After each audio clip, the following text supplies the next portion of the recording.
मैं भी तुम्हें बहुत मिस करता हूँ नीलिमा। मैं बस वेट कर रहा हूँ कि कब लंबा वीकेंड आए और मैं अहमदाबाद की फ़्लाइट लेकर तुम्हारे पास आ जाऊँ। तुम एक काम क्यों नहीं करती? तुम मेरे साथ बेंगलुरु क्यों नहीं शिफ्ट हो जाती? सच में? As in live in relationship? हाँ, अगर तुम्हें कोई प्रॉब्लम नहीं हो तो लिव इन से शुरू करते हैं, फिर आगे बढ़ सकते हैं। गोपाल ने अपनी पूरी फैमिली से मिलवाया, भाई भाभी माँ बाप भी। मुझे भी वो लोग अच्छे लगे, उन्हें मैं भी बहुत पसंद आई। सब कुछ अच्छा चल रहा था। वो 8 महीने जो मैंने गोपाल के साथ बिताए, मैंने अपना दिल दिमाग और फिजिकली भी सब कुछ लगा दिया रिलेशनशिप में। गोपाल भी इस कदर इन्वॉल्व हो गया मेरे साथ कि शादी के लिए उसी ने प्रपोज किया। अरे आज जल्दी आ गए तुम? हाँ, आज जल्दी फ्री हो गया। क्यों? आज तुम्हारा बॉस तुम पे मेहरबान हो गया क्या? तो क्या कहती हो, शादी करोगी मुझसे? मैं सतीश को मिली, ठीक है? अभी सतीश सबसे अलग था। उसने कभी मुझसे झूठ नहीं बोला। हमें एक दूसरे से प्यार हुआ, रियल प्यार। सतीश भी तुम्हें कैच क्रश पे मिला था? हाँ। सतीश मेरे लिए फ्लावर्स लेकर आता।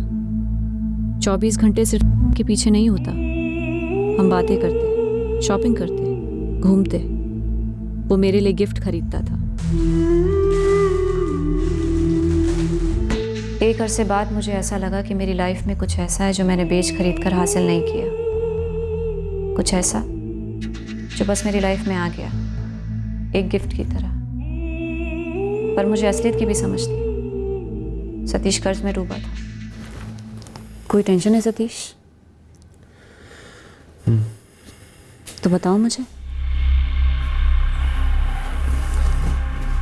शायद मैं कोई हेल्प कर सकूं। नीलिमा, मेरे सर पर 5 लाख का कर्ज है।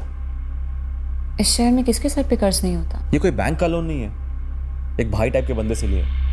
वो ढूंढ रहा है मुझे, पता नहीं कब तक ऐसे छुपूंगा।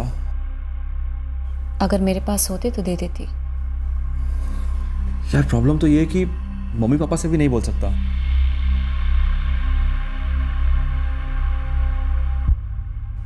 मैं एक बंदे को जानती हूँ, बहुत पैसे हैं उसके पास। लेकिन वो मुझे पैसे क्यों देगा? हम मांगेंगे नहीं, तो फिर निकलवाएंगे। निकलवाएंगे? हाँ निकलवाएंगे।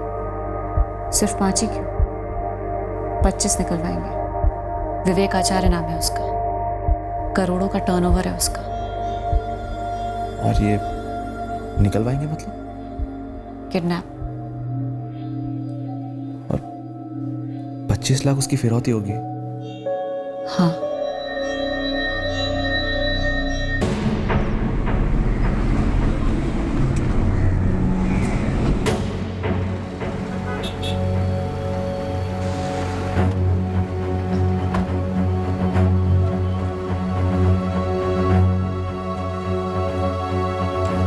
ये मेरे एफडी के पैसे रिलीज होकर मेरे अकाउंट में आने में कितना टाइम लगेगा? 1-2 घंटे पकड़ लीजिए। थोड़ा जल्दी नहीं हो सकता है? क्योंकि पैसे मेरे अकाउंट में आने के बाद मुझे मेरे बेटे के अकाउंट में ट्रांसफ़र करना है, और अर्जेंट है। एक बार एफडी के पैसे आपके अकाउंट में जमा हो गए, उसके बाद आपके बेटे के अकाउंट में पैसा जमा करने में टाइम नहीं लगेगा। આપ જે નંબરનો સંપર્ક સાધવા માંગો છો તે હાલમાં બંધ છે।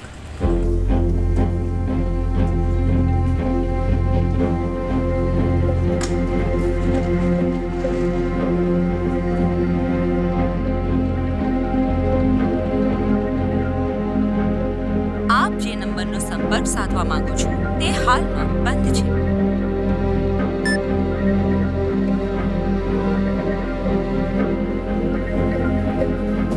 पंकज का फ़ोन बंद आ रहा है।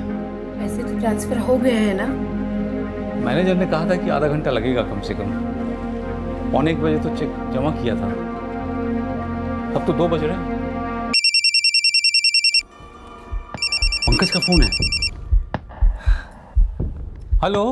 पैसे ट्रांसफर किए?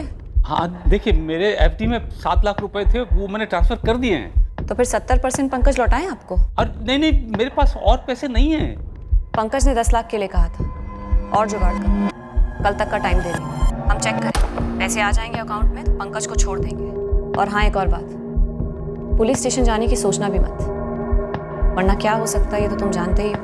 देखिए, मैं अभी तक तो गया नहीं, आगे भी नहीं जाऊंगा, लेकिन मेरे बेटे को सही सलामत रखिएगा प्लीज।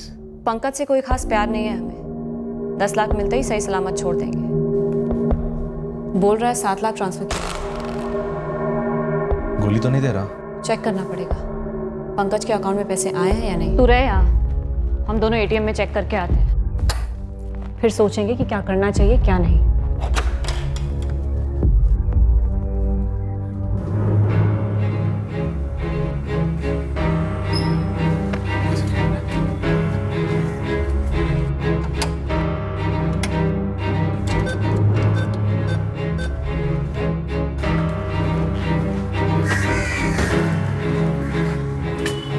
पैसे आ गए पंकज के अकाउंट में।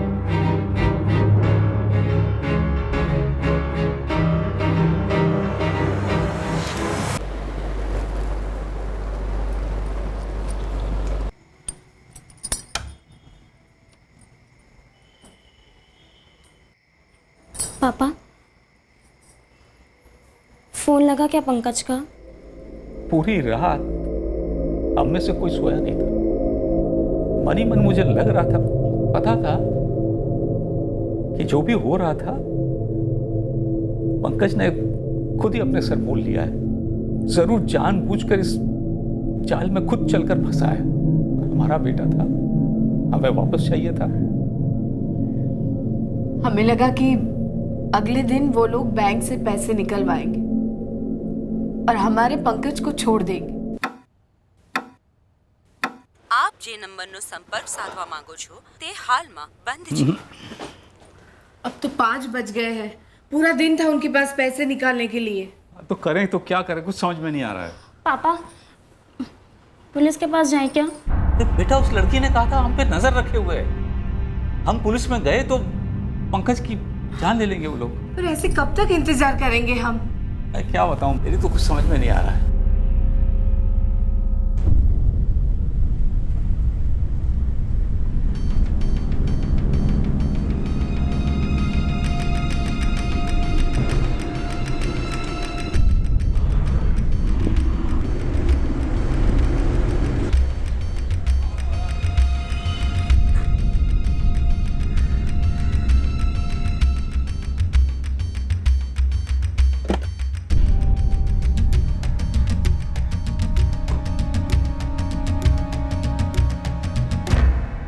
सर 5 जून की रात को निकला था पंकज और तकरीबन 3 बजे सुबह मुझे फ़ोन आया था उसका। और पंकज ने आपको कॉल करके ये कहा था कि पुलिस ने उसे के साथ पकड़ लिया है? हाँ, पर दूसरे दिन उस औरत ने फ़ोन करके बताया कि उसे किडनैप किया है। फिर मैंने 7 लाख रुपए ट्रांसफ़र भी किए। 6 तारीख को आखिरी बार बात हुई थी, उसके बाद से फ़ोन बंद ही आ रहा है उसका। 5 जून की रात को लड़की का फ़ोन आया और आपका बेटा घर से निकला? हाँ सर, लेकिन हमें नहीं मालूम उसे किसका फ़ोन आया था। पंकज की पत्नी, उसे पता? नहीं पता सर, डिनर के बाद तो हम सब सोने की तैयारी कर रहे थे जब पंकज को कॉल आया। हाय, क्या हाल है? मैं तो ठीक हूँ। कहाँ? अभी? ठीक है, आ जाता हूँ, 20 मिनट में आता हूँ। See you। कहाँ जा रहे हो? कुछ अर्जेंट काम है, आने में लेट हो गया। हो सकता है कल सुबह तक आऊँ। इतनी रात को कौन सा अर्जेंट काम है कुछ। तुम पूजा का ध्यान रखना। और बता के तो जाओ कहाँ जा रहे हो।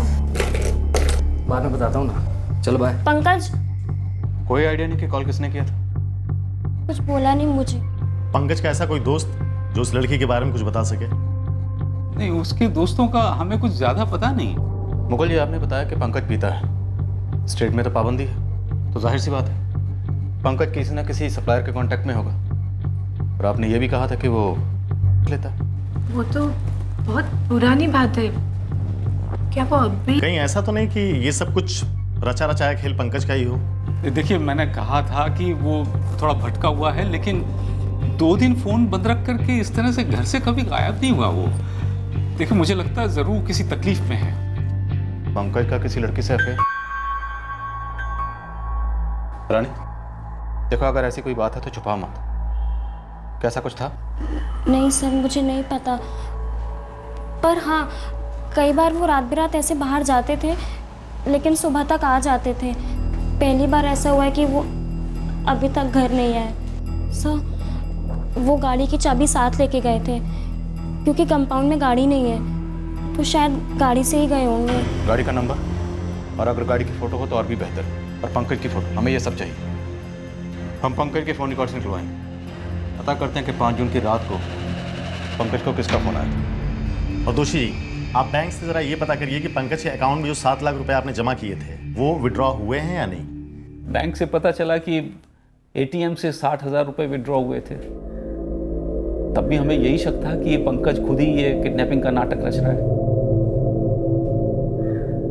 हमारी तो समझ के बाहर था कि पंकज ऐसा क्यों करता। हाँ, क्योंकि हमारी बहू रानी को तो उस नीलिमा के बारे में कुछ भी नहीं पता था, और हम में से भी किसी को नीलिमा के बारे में कुछ नहीं पता था। ये भी नहीं कि पंकज झूठे नाम से, झूठी पहचान से उसके साथ, नीलिमा के साथ उसका कुछ चल रहा है। ये जो भी हो रहा था सब गोपाल की वजह से हो रहा था। गोपाल को तो लगता है कि पंकज की जगह वो हो सकता था। बाल बाल बचा। बचा? मुझसे बचा। गोपाल की वजह से मुझे पंकज दोषी की तरफ मुझे देखना पड़ा। गोपाल के साथ अच्छी लाइफ इमेजिन कर रही थी मैं, सुधरी हुई, कोई गलत काम नहीं कर रही थी, सब कुछ नॉर्मल था। ऐसी लाइफ जीना चाहती थी मैं गोपाल के साथ। मैं भी तुम्हें बहुत मिस करता हूँ नीलिमा। मैं बस वेट कर रहा हूँ कि कब लंबा वीकेंड आए और मैं अहमदाबाद की फ़्लाइट लेकर तुम्हारे पास आ जाऊँ। तुम एक काम क्यों नहीं करती? तुम मेरे साथ बेंगलुरु क्यों नहीं शिफ्ट हो जाती? सच में? As in live in relationship? हाँ, अगर तुम्हें कोई प्रॉब्लम नहीं हो तो लिव इन से शुरू करते हैं, फिर आगे बढ़ सकते हैं। गोपाल ने अपनी पूरी फैमिली से मिलवाया, भाई भाभी माँ बाप भी। मुझे भी वो लोग अच्छे लगे, उन्हें मैं भी बहुत पसंद आई। सब कुछ अच्छा चल रहा था। वो 8 महीने जो मैंने गोपाल के साथ बिताए, मैंने अपना दिल, दिमाग और फिजिकली भी सब कुछ लगा दिया रिलेशनशिप में। गोपाल भी इस कदर इन्वॉल्व हो गया मेरे साथ कि शादी के लिए उसी ने प्रपोज किया। अरे, आज जल्दी आ गया तुम? हाँ, आज जल्दी फ्री हो गया। क्यों? आज तुम्हारा बॉस तुम पे मेहरबान हो गया क्या? तो क्या कहती हो, शादी करोगी मुझसे? काफ़ी टाइम बाद मैंने अपने मम्मी पापा से बात भी की। खुश थी लाइफ में, फाइनली कुछ ऐसा मिल रहा था जो तभी तक नहीं मिला था। हेलो हेलो हेलो पापा, फोन मत काटना पापा, पहले मेरी बात सुन लो प्लीज।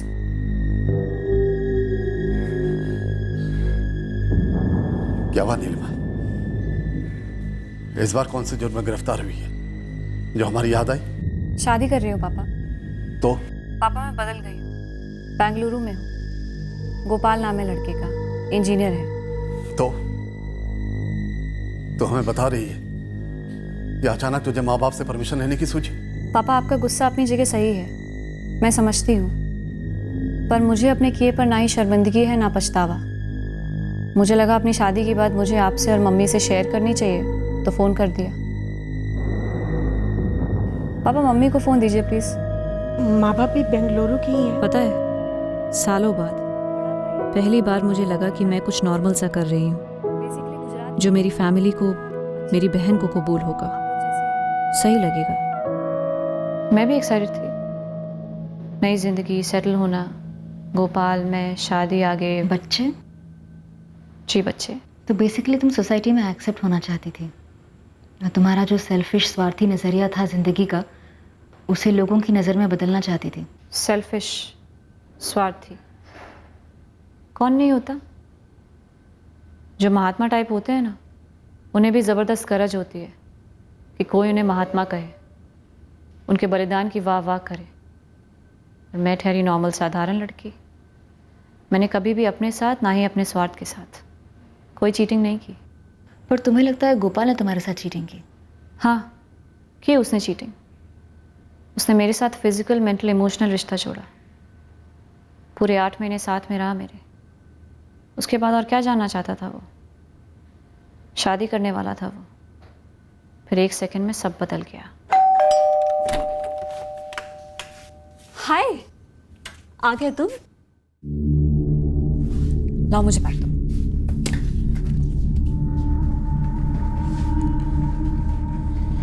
मेरी मम्मी पापा से बात हुई, काफी खुश थे हमारी शादी की न्यूज़ को सुनकर।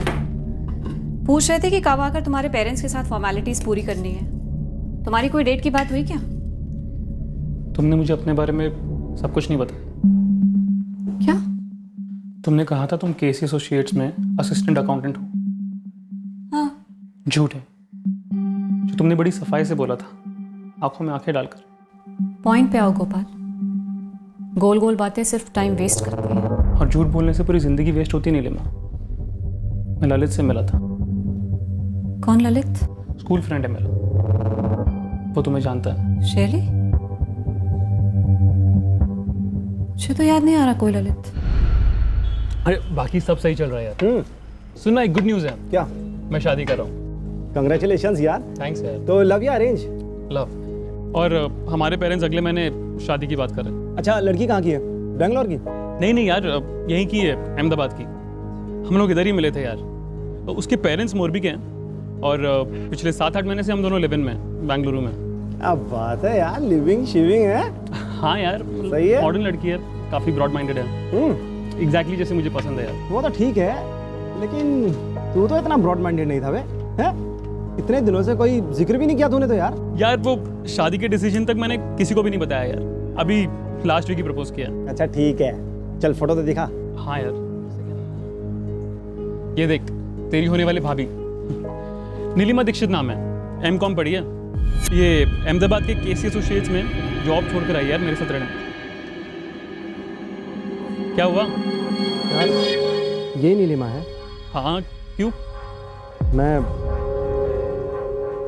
मैं जानता हूँ भाई से। अच्छा, कैसे? तू शॉक्ड हो जाएगा यार। अबे बताना यार, सस्पेंस क्या बना रहा है? हाँ? अब तुझे कैसे बताऊँ यार। देख भाई, ये जो नीलिमा है ना, ये भाई कॉल गर्ल रह चुकी है। तू क्या बकवास कर रहे हैं ललित? हाँ? कुछ समझ में आ रही मेरी बात? हाँ? कुछ बोले जा रहे क्या? कि क्या सुनूं मैं यार? प्लीज सुन पहले मेरी बात, शांत हो जा। नहीं सुनना है मुझे कुछ। मैं बकवास नहीं कर रहा भाई, मैं सच बोल रहा हूँ। सुन तो ले। हाँ बोल। मोनिका नाम की एक कॉल गर्ल थी यही अहमदाबाद में, पॉश टिप टॉप सी। मैं भी जाता था उसके पास कभी कभी। उस मोनिका ने लॉन्च किया था इस नीलिमा को। उस मोनिका के घर से ही ऑपरेट करती थी वो सब कुछ। फिर बाद में इसने अपना अलग से शुरू कर दिया। ललित मेरे बचपन का दोस्त है, झूठ नहीं बोलेगा मुझसे। तुम्हारे दोस्त ने सही कहा। मैं पहले कॉल गर्ल थी, दूसरी लड़कियों को भी लगवाया था मैंने। फिर पुलिस की रेड भी हुई थी और मैं अरेस्ट भी हुई। और केसी एसोसिएट्स? वो झूठ है। M.Com भी झूठ है। B.Com फर्स्ट ईयर के बाद मैंने कॉलेज छोड़ दिया। और पेरेंट्स तुम्हारे जिनसे तुमने बात करवाई, वो भी सच के हैं कि झूठ के? सच के, मोरबी में है। और क्या क्या छुपाया तुमने मुझसे? वो मेरी बिजनेस में रेड हुई थी, मैं अरेस्ट हुई थी, फिर बेल भी हुई। बाहर निकलने के बाद मैंने ATM लूटने का ट्राई किया। ATM लूटने की? हाँ, पुलिस ने मुझे फिर से अरेस्ट किया, बेल हुई। तब मेरी हालत बहुत ख़राब थी, समझ नहीं आ रहा था पैसे कैसे कमाऊंगी, इसलिए मैंने कुछ और ट्राई किया।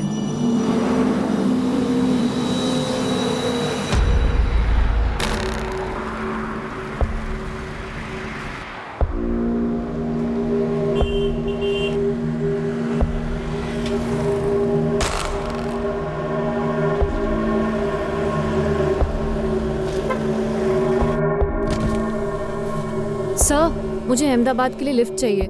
मेरी बस छूट गई है, अर्जेंट है। ठीक है, बैठिए। ऐसे इतनी रात गए अकेले बस का वेट करना थोड़ा रिस्की है। जी, लिफ्ट लेना भी। हाँ, और लिफ्ट देने वाले के लिए भी रिस्की है। क्या? मुझे पैसे चाहिए, जो है जितने हैं तुम्हारे पास मुझे दे दो, मिनिमम 10,000। ए सुन, चल नीचे उतर। नहीं उतरूंगी, पहले पैसे दो। 2 पैसे। और हाँ, जबरदस्ती गाड़ी से उतारोगे ना तो सीधे ये टॉप यहाँ से लेके यहाँ तक फाड़ दूंगी और जाऊंगी पुलिस स्टेशन और तुम्हारी गाड़ी का रजिस्ट्रेशन नंबर दे दूंगी, GJX1MR3Y20।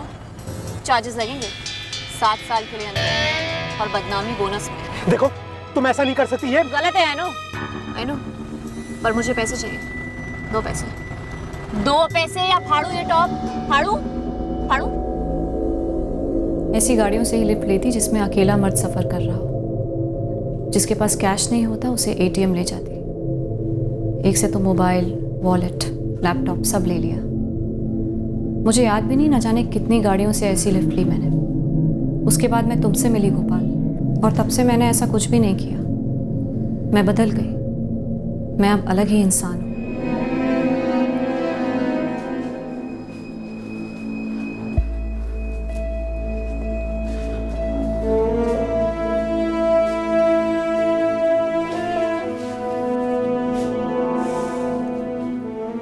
मैं किसी की भी कसम खाने को तैयार हूँ गोपाल। मैं अब वो पहले वाली नीलिमा नहीं रही। नीलिमा, तुम अपने बैग्स पैक करो और जाओ यहाँ से। पिछले 8 महीनों में मैंने तुम्हें कभी कोई शिकायत का मौका नहीं दिया। हाँ, मुझे पहले बता देना चाहिए था अपनी लाइफ के बारे में। पर अब का बोलो, नॉर्मल हूँ कि नहीं सबकी तरह? तुमने मुझे झूठ बोला। लेकिन मैंने सच भी तो बोला, एक्स्ट्रा सच बोला। ATM लूटना, हाईवे एक्टिविटी, सबके बारे में बताया। जिसकी जरूरत नहीं थी वो भी बताया। मैं तुमसे शादी नहीं कर सकता नीलिमा। मैं अंधेरे में था, या बोलो अंधेरे में रखा गया था। लेकिन अब मैं तुम्हारे साथ लाइफ बिताने के बारे में सोच भी नहीं सकता।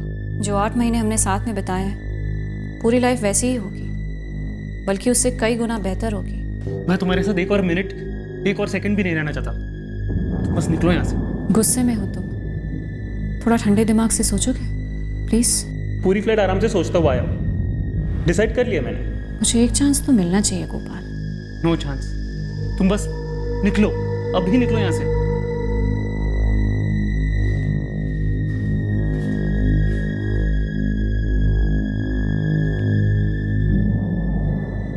ये तुम्हारा आखिरी फैसला है गोपाल? हाँ। You know what? Just get out from here. Okay fine. तुम्हारी जिंदगी से निकलने के लिए एग्जिट फी लूंगी। 10 लाख। दिखा दी ना अपनी औकात। फूट लो भी यहाँ से। चीजें और खराब हो ना, उससे पहले निकल लो यहाँ से। और हाँ, याद रखना, मैं उन हाईवे वाले डफर ड्राइवर्स में से नहीं हूँ। चार्ज काफी सीरियस होता है गोपाल। क्रिमिनल बैकग्राउंड तेरा है, कोई तेरे झूठे इल्जाम का यकीन भी नहीं करेगा। कोई नहीं। अच्छा, इतना समझ लो। लड़की को शादी का गाजर दिखाकर उसके साथ करना के दायरे में आता है। शादी के वादे के सबूत भी है मेरे पास, फोटोग्राफ्स, रिंग। हमारे पड़ोसी शांति जी भी विटनेस होंगी। कानून तोड़े हैं, इसलिए कानून के बारे में जानती हूँ गोपाल। 1 हफ्ते का टाइम दे रही हूँ। 10 लाख से 1 पैसा कम नहीं लूंगी। और जुबान है मेरी, उसके बाद ना ही तुम कभी मुझे देखोगे ना सुनोगे। कितनी वाहियात शर्त थी। शादी करो मुझसे या 10 लाख फाइन भरो।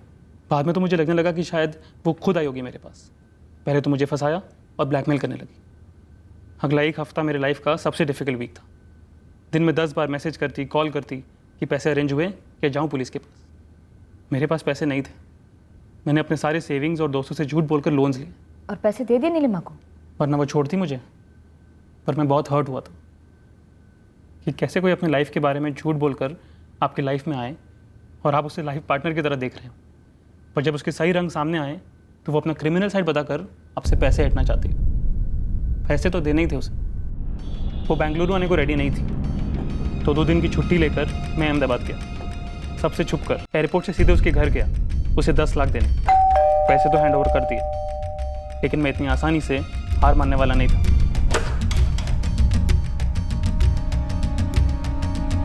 आओ। बड़ी मुश्किल से इकट्ठा किया। गिन लो, पूरे 10 लाख है। गिनने की ज़रूरत नहीं है, इतना भरोसा है तुम पे। पिछले 8 महीने हस्बैंड वाइफ की तरह रहे साथ में। और उसके बाद तुमने क्या किया? मुझे चार्ज की धमकी दी, ब्लैकमेल किया। उसके बाद हम शादी भी कर सकते थे। झांसा दिया तुमने मुझे नीलिमा। खैर, अब प्रॉमिस करती हो कि आज के बाद मुझे झूठे चार्ज की धमकी नहीं दोगी, ब्लैकमेल नहीं करोगी, सिर्फ इसलिए क्योंकि मैंने तुम्हारे साथ ब्रेकअप किया? प्रॉमिस। अब से मैं तुम्हारी लाइफ में हूं ही नहीं। झूठे केस के चार्जेस तो दूर की बात है। एक बात बताओ, अगर मैं तुमसे शादी करने को तैयार हो जाता और कर भी लेता, तब तो नहीं करती ना मुझे ब्लैकमेल 10 लाख के लिए? नहीं करती गोपाल, नहीं करती। और अब ये बात पूछने का भी कोई मतलब नहीं है। अगर अब तुम चाहो भी तो मैं तुमसे शादी नहीं करूंगी। मैं शादी करने के लिए मना करता ही नहीं नीलिमा। अगर तुमने अपनी सच्चाई नहीं छुपाई होती और सब कुछ झूठ नहीं बोला होता अपने बारे में, तुम्हारी सच्चाई जानकर तुमसे शादी करने के बारे में सोच भी कौन सकता है? तुम जा सकते हो। Good bye.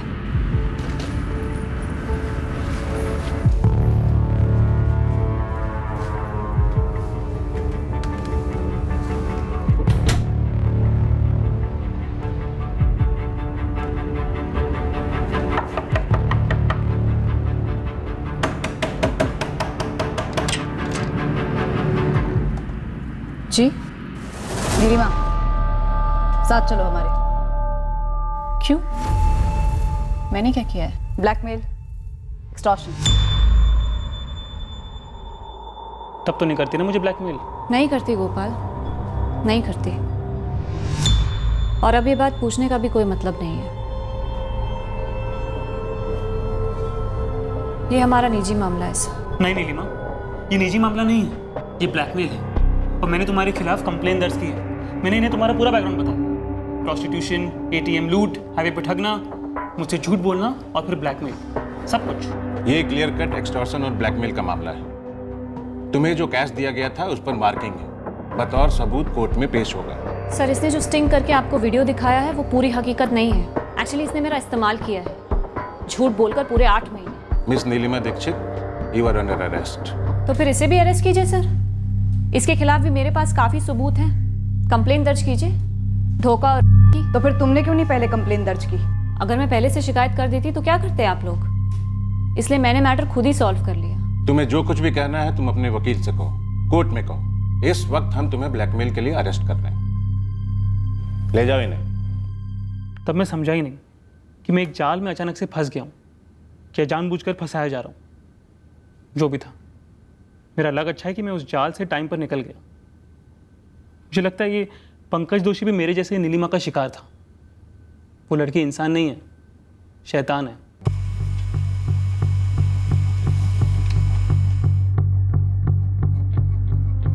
दो और ATM पर इस बंदे को देखा गया है सर, कैश विड्रॉ करते हुए। पंकज का डेबिट कार्ड यूज कर रहा है सर ये। नहीं, मैं नहीं जानता इसको। रानी? नहीं, मैं भी नहीं जानती। 6 और 7 जून को ही इस आदमी ने 3 अलग अलग ATM से पैसे विड्रॉ किए हैं। ये पैसे पे पैसे निकाले जा रहा है और हमारा पंकज अभी तक घर नहीं आया। रानी जी, जरा पंकज के दोस्तों से पता करिए कि ये कहीं उसी का आदमी तो नहीं है। सर, मैं पंकज के दोस्तों को नहीं जानती। देखिए, कुछ समय हमें लगा कि वो अपने दोस्तों से करवा रहा है, लेकिन नहीं, अपने बीवी बच्चे को ऐसे इतने दिन छोड़ के नहीं, वो नहीं कर सकता। 5 जून को उनकी किसी से बात हुई थी, पता चला कि आपको? जी हाँ, नंबर का तो पता चल गया है, लेकिन अभी वो स्विच ऑफ है। पंकज की गाड़ी भी कहीं दिखाई नहीं दे रही है। घटोड़िया इलाके में फ़ोन स्विच ऑफ हुआ है और 6 जून को जिस ATM से पैसे निकाले गए थे वो भी इसी इलाके में।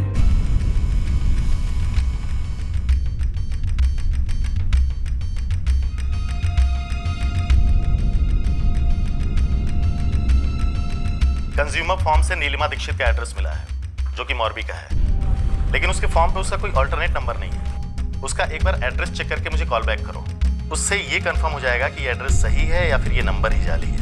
ठीक है कैलाश, मुझे एड्रेस और सारी डिटेल्स भिजवा दीजिए, मैं भी चेक करता हूँ। सर, ये नीलिमा की कॉल रिकॉर्ड में भी शो हो रहा है कि नीलिमा और पंकज एक दूसरे के टच में थे लगभग 3 महीनों से। 5 जून की रात को नीलिमा के फ़ोन से पंकज को फ़ोन आता हाय, और वो घर से निकलता है। उसके कुछ घंटों बाद पंकज अपने पिता को फ़ोन पर यह कहानी बनाकर सुनाता है कि उसे पुलिस ने पकड़ लिया के साथ। ये माजरा है क्या, समझ में नहीं आ रहा। पंकज वाकई में किडनैप हुआ या कोई खेल है? हेलो कैलाश, शैलेश बोल रहा हूँ मोरबी से। ये जो तुमने नंबर दिया था ये भी सही है और एड्रेस भी, लेकिन ये लड़की नीलिमा तो घर पे नहीं है, पर उसके पिता हैं बलदेव दीक्षित। जरा उनसे बात करवाइए। ये लीजिए बात।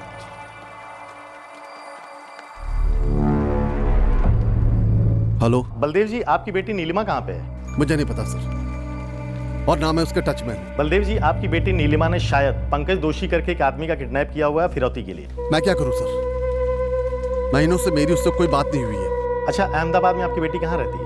उसने बताया नहीं, हमने पूछा नहीं, और ना पता करने की कोशिश की, और ना आगे कोई इच्छा है। आप पुलिस वाले एक बात ध्यान से समझ लें, नीलिमा से हमारा अब कोई ताल्लुक नहीं है, कोई रिश्ता नहीं, कुछ नहीं है वो। इसलिए आप हमें उसके लिए परेशान ना करें। मैं आपके हाथ जोड़ता हूं, नीलिमा को लेकर आप दोबारा हमारे घर में मत आइए। फोटोग्राफ और डिटेल सारे थानों में सर्कुलेट करवा दो। जिस तरह से बाप बोल रहा है, शायद पहले भी कुछ हुआ हो सकता है, कुछ हिस्ट्री रही हो इस नीलिमा की। सर, खबरियों को भी लगा देता हूँ, किसी को कुछ तो पता होगा इसलिए।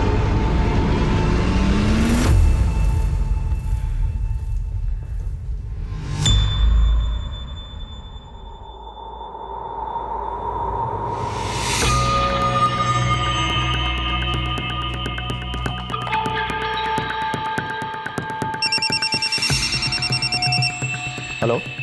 Hello Kailash sir. हाँ, बोल रहा हूँ। रामदेव चौक पुलिस थाने से एएसआई गीता पटेल बोल रही हूँ। हाँ गीता, बोलो। सर, ये जो लड़की है नीलिमा दीक्षित, नवंबर 2017 में मैंने अरेस्ट किया था इसको। ब्लैकमेल का केस था, अभी बेल पर छूटी हुई है। गीता, इसका एड्रेस क्या है? जहाँ से गिरफ्तार किया था सर, वहाँ का एड्रेस है।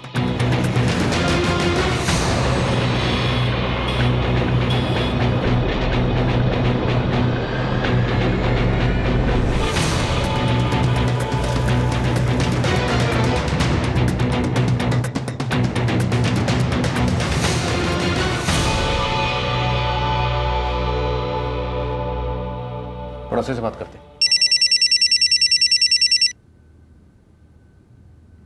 हाँ कैलाश। सर, इस पंकज दोषी की कार यही बिल्डिंग के कंपाउंड में ही पार्क्ड है, और बिल्डिंग का वॉचमैन कह रहा है सर कि कल रात को नीलिमा यहाँ से निकली थी सूटकेस लेकर के ऑटो से। ठीक है। जाते देखा नहीं, लेकिन आते भी तो नहीं देखा था। कब आती, कब जाती, क्या करती, किसी को कोई पता नहीं चलता। इसे देखा आपने पहले कभी? ना ना, इसे याद नहीं आ रहा है। वो लड़की नीलिमा अकेली ही रहती थी यहाँ। इस वक्त वो कहाँ हो सकती है? वो मकान मालिक चंदर भाई को पूछा?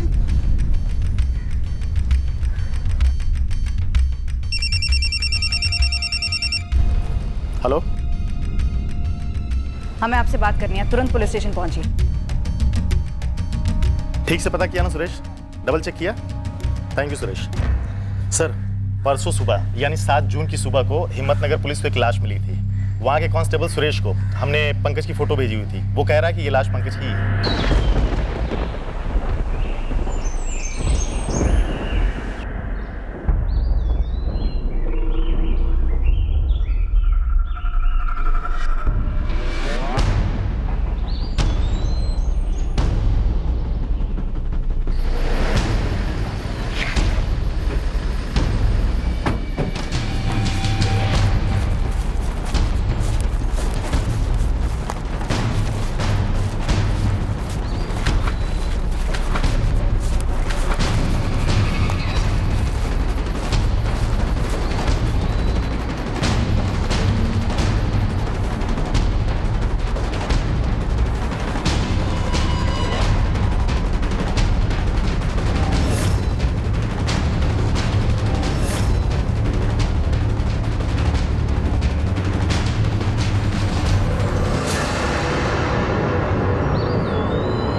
मानते हैं कि गलती हमारे बेटे की भी थी,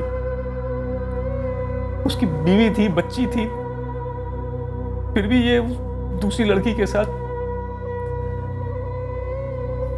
पुलिस वालों ने बताया कि किसी ऐप पे मिली थी। कैच क्रश नाम का डेटिंग ऐप है, उस पर मिले।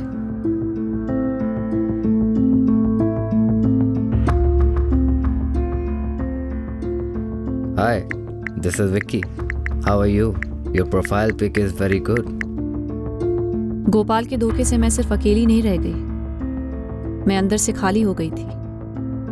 मैंने एक रेगुलर जिंदगी बिताने का सपना देखा था, उसके लिए इतनी मेहनत की थी, सब पर पानी फिर गया था। बुरी हालत थी। तब ये डेटिंग ऐप हाथ लगा। ये डेटिंग ऐप इंटरेस्टिंग था। अलग अलग आदमियों की प्रोफाइल्स जिन्हें गर्लफ्रेंड्स की तलाश थी, तो मैंने सोचा ट्राई करके देखती हूँ इस ऐप पर। क्या ट्राई करना चाहती थी? फिर से लोगों को फंसाना? पंकज दोषी को मैंने फंसाया। अब भी ऐसे लगता है आपको? तुमने कहा कि गोपाल ने तुम्हें धोखा दिया, पर ब्लैकमेल तो तुमने किया था। ब्लैकमेल नहीं था वो, मेरा हक था, कॉम्पनसेशन था। 8 महीने गोपाल ने भरपूर मज़े किए थे। अगर मैं पहले कभी कॉल गर्ल थी तो क्या मेरी फीलिंग्स नहीं हो सकती? उसे लगता है कि मेरे पास ने उसे धोखा दिया, लेकिन मेरे प्रेजेंट को उसने बर्बाद किया ना।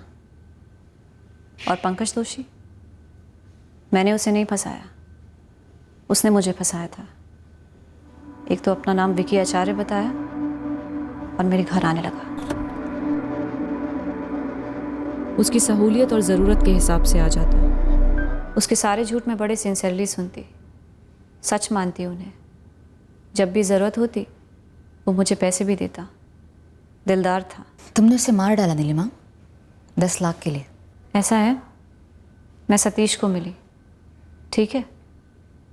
अभी सतीश सबसे अलग था, उसने कभी मुझसे झूठ नहीं बोला। हमें एक दूसरे से प्यार हुआ, रियल प्यार। सतीश भी तुम्हें कैच क्रश पे मिला था? हाँ। सतीश मेरे लिए फ्लावर्स लेकर आता। 24 घंटे सिर्फ के पीछे नहीं होता। हम बातें करते, शॉपिंग करते, घूमते। वो मेरे लिए गिफ्ट खरीदता था। एक अरसे बाद मुझे ऐसा लगा कि मेरी लाइफ में कुछ ऐसा है जो मैंने बेच खरीद कर हासिल नहीं किया। कुछ ऐसा जो बस मेरी लाइफ में आ गया, एक गिफ्ट की तरह। पर मुझे असलियत की भी समझ थी। सतीश कर्ज में डूबा था। कोई टेंशन है सतीश?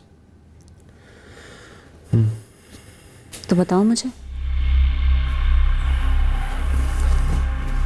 शायद मैं कोई हेल्प कर सकूं। नीलिमा, मेरे सर पर 5 लाख का कर्ज है। इस शहर में किसके सर पे कर्ज नहीं होता? ये कोई बैंक का लोन नहीं है, एक भाई टाइप के बंदे से लिए। वो ढूंढ रहा है मुझे, पता नहीं कब तक ऐसे छुपूंगा। अगर मेरे पास होते तो दे देती। यार प्रॉब्लम तो ये है कि मम्मी पापा से भी नहीं बोल सकता।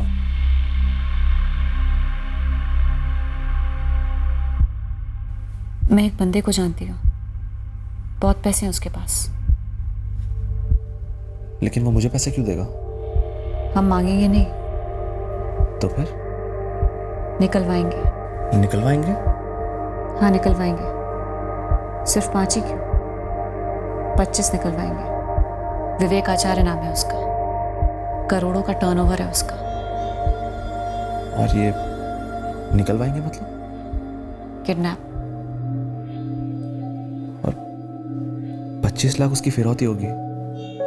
हाँ। लेकिन इस काम के लिए हम दोनों काफी नहीं। मेरा एक दोस्त है राहुल पांचाल, भरोसेमंद है, उसे ले ले साथ में।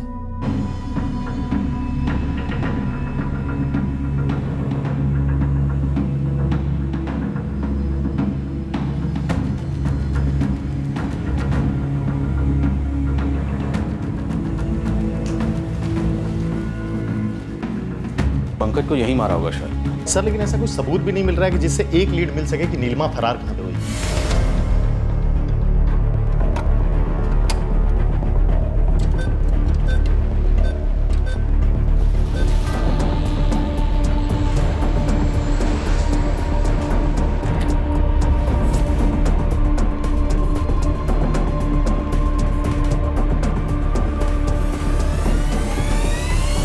यार ये पंकज का कार्ड ब्लॉक हो गया। ब्लॉक मतलब? ये ब्लॉक मतलब ब्लॉक। ये कार्ड कोई काम का नहीं है।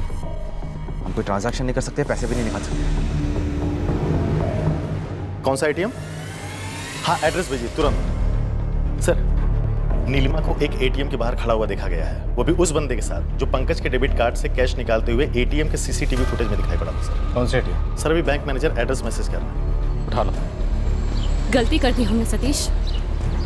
पता है, तुम ही एटीएम कार्ड पर जोर दे रही थी ना? हमारे पास एटीएम है, पिन है, कैश निकालते रहेंगे।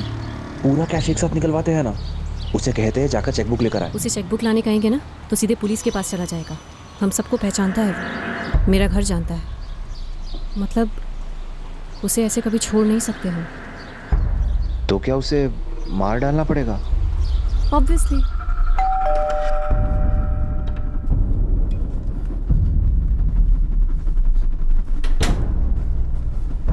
मारना पड़ेगा उसे। मतलब मर्डर? उसे नहीं मारा तो हम सब मारेंगे।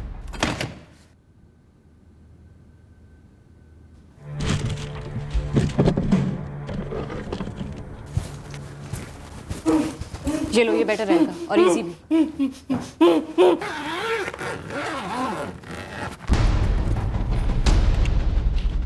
मैं रात को इसे बाहर ले जाऊंगी, तुम दोनों बाहर मिलना, कहीं फेंक देंगे। जो हो गया सो हो गया, आगे देखते हैं क्या होता है।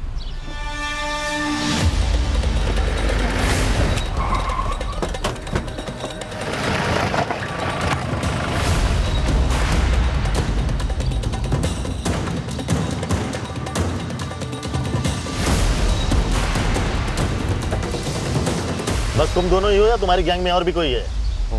मेरा फ्रेंड भी है। कौन है? क्या नाम है उसका? सर, उस लड़की ने गुमराह किया होगा मेरे बेटे सतीश को। मेरा बेटा ऐसा है ही नहीं, वो तो बहुत ही सीधा साधा लड़का है। राहुल को गलत फंसा रहे ये लोग साहब। उस लड़की और इस सतीश ने मिलके ही कुछ किया होगा। मेरे बेटे ने सिर्फ एक झूठ बोला था अपने बारे में और उसकी जान ले ली उस नीलिमा ने। ये कैसी परवरिश की गई है इस लड़की की। लानत है ऐसे माँ बाप पर। जिंदगी भर जेल में सड़ना चाहिए ऐसी लड़की को। उससे पैसे मांगे, मैंने दिए, फिर भी मार डाला। इकलौता बेटा था हमारा, खो दिया हमने। सारा दिन यही सोचते रहते हैं कि आखिर क्यों फंसा वो उसकी चाल में। नीलिमा, तुम्हें कभी लगता है कि सब कुछ अलग हो सकता था, ऐसा नहीं होना चाहिए था? मेरे चाहने से कुछ बदलेगा तो नहीं। माँ बाप की याद आती है? उन दिनों को याद करती हो जब तुम मोरबी में थी उनके साथ? खुशी खुशी स्कूल से लौटती होगी, परिवार के साथ अच्छा समय बिताया होगा, अभी वो तुम्हें मूवीज़ दिखाने ले जाते होंगे, होटल में खाना खाया होगा। माँ बाप से किसी बात पर गुस्सा हो कि उन्होंने तुम्हें पैसा खर्च करने नहीं दिया? पैसे की कमी कारण थी कि तुम इस रास्ते पर आई, जुर्म के रास्ते पर? कभी कभी सोचती हूँ सबके बारे में, पर मैं वापस नहीं लौट सकती ना, कुछ सुधारने, कुछ संभालने। पछतावा होता है अपने किए पर? पंकज और उसकी फैमिली तो है ही, अब सतीश और राहुल की फैमिलीज भी ये कह रही हैं कि दोषी तुम ही हो। अफसोस होता है। अरमान होना इंसानी फितरत है। ये सिर्फ कुछ खास लोगों में, और वो भी हाल ही में पाई गई सोच नहीं है। पर बड़े अरमानों को पूरा करने बड़ी मेहनत लगती है, वो भी ईमानदारी और कानून के दायरे के अंदर रहकर करनी पड़ती है। कीमती ब्रांडेड चीजों की चाहत की कोई सीमा नहीं होती। वैसे जो आपको पसंद आए आप उसे ले सकते हैं, पर आप उसे कैसे लेंगे, उसी का नाम जिंदगी है।